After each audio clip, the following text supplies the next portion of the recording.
hadirat-Mu ku datang, persembahkan lagu di hadapan Rajaku. Di hadirat-Mu aku puas, di hadirat-Mu aku bebas. Di hadirat-Mu datang kehidupanku, pernyataan kuasa kekuatanku. Di hadirat-Mu ku datang, persembahkan lagu di hadapan Rajaku. Di hadirat-Mu datang kehidupanku, pernyataan kuasa kekuatanmu. Di hadirat-Mu ku datang, persembahkan lagu di hadapan Rajaku.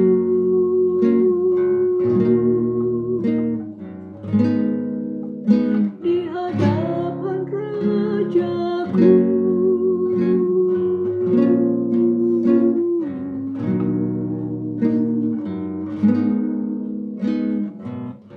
Di hadapan Rajaku.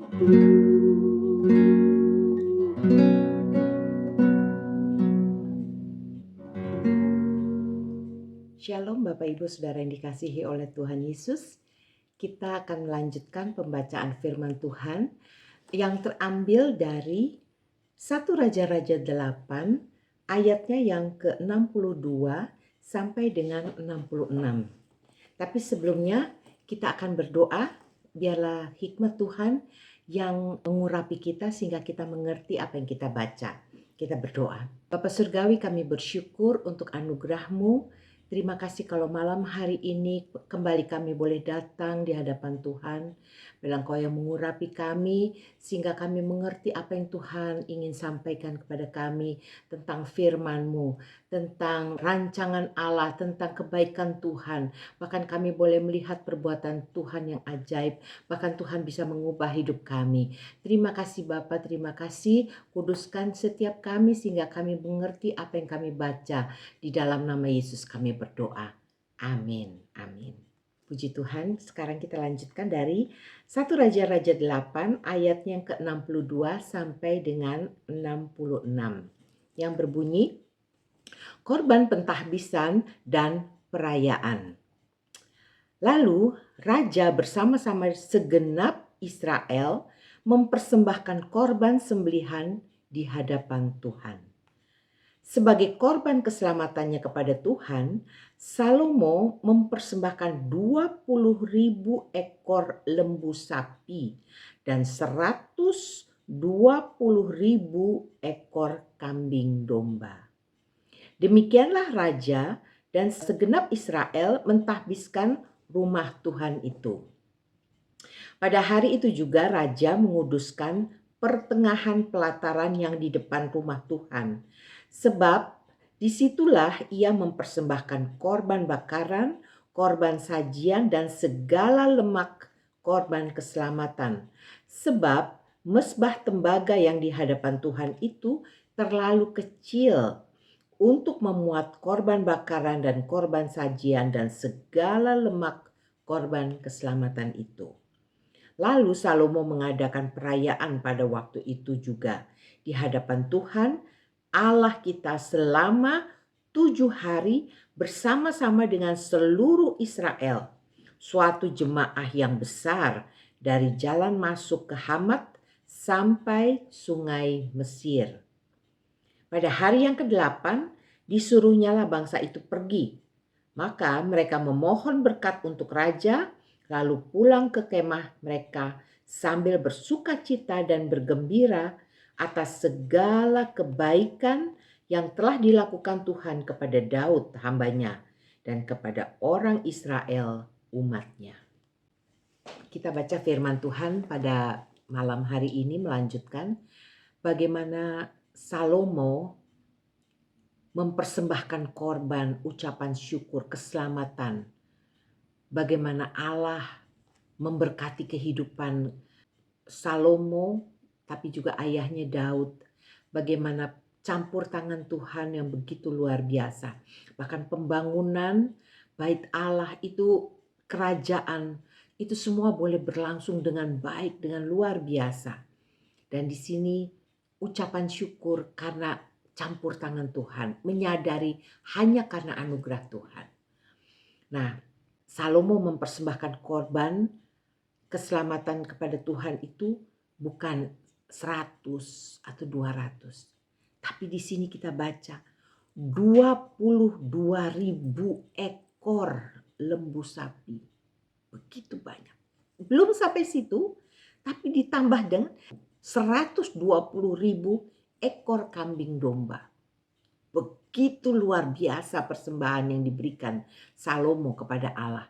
Karena apa? Dia mengucap syukur, dia berterima kasih karena kebaikan Tuhan. Tidak pernah bisa dibayangkan, tidak pernah bisa dibayar kasih setia Tuhan. Dia kembali mempersembahkan dengan segenap hati. Dan juga bangsa Israel juga bersuka cita karena mereka boleh mentahbiskan rumah Tuhan. Nah, di sini kita juga melihat bagaimana pengorbanan, kita memberikan sesuatu itu tanpa pamrih. Karena Allah sudah lebih dulu memberikan anaknya, Kristus Yesus, untuk menyelamatkan kita tanpa pamrih. Dia tidak menuntut kita, tapi dia memberikan hidupnya untuk menyelamatkan kita orang berdosa. Di situ keselamatan yang dibayar begitu luar biasa. Pengorbanan, siksaan yang harus Yesus pikul, tanggung untuk dosa-dosa kita, itu sudah diselesaikan di atas kayu salib. Kita boleh bersyukur bahwa kita adalah bait Allah yang dikuduskan oleh Tuhan.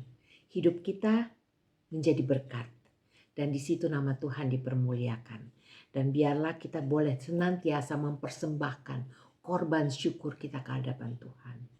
Karena apa yang kita beri itu adalah anugerah. Itu tidak sebanding dengan pengorbanan Kristus bagi kita. Jadi kita memberikan sebagian apa yang kita miliki dibandingkan pengorbanan Kristus yang luar biasa.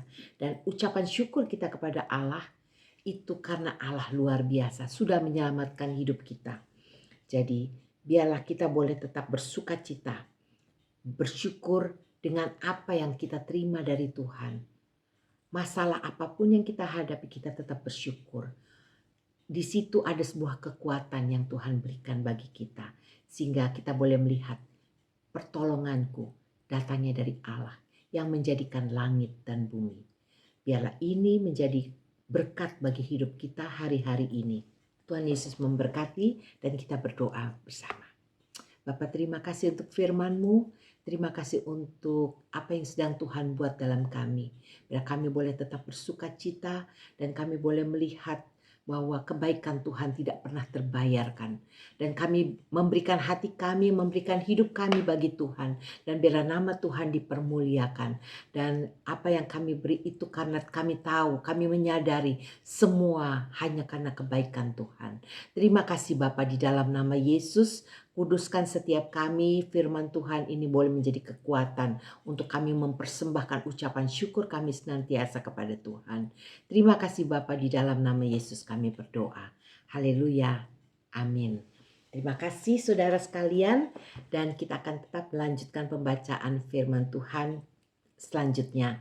Dan Tuhan memberkati dan sampai pembacaan berikut. Shalom. Firman-Mu berita bagi kakiku, terang bagi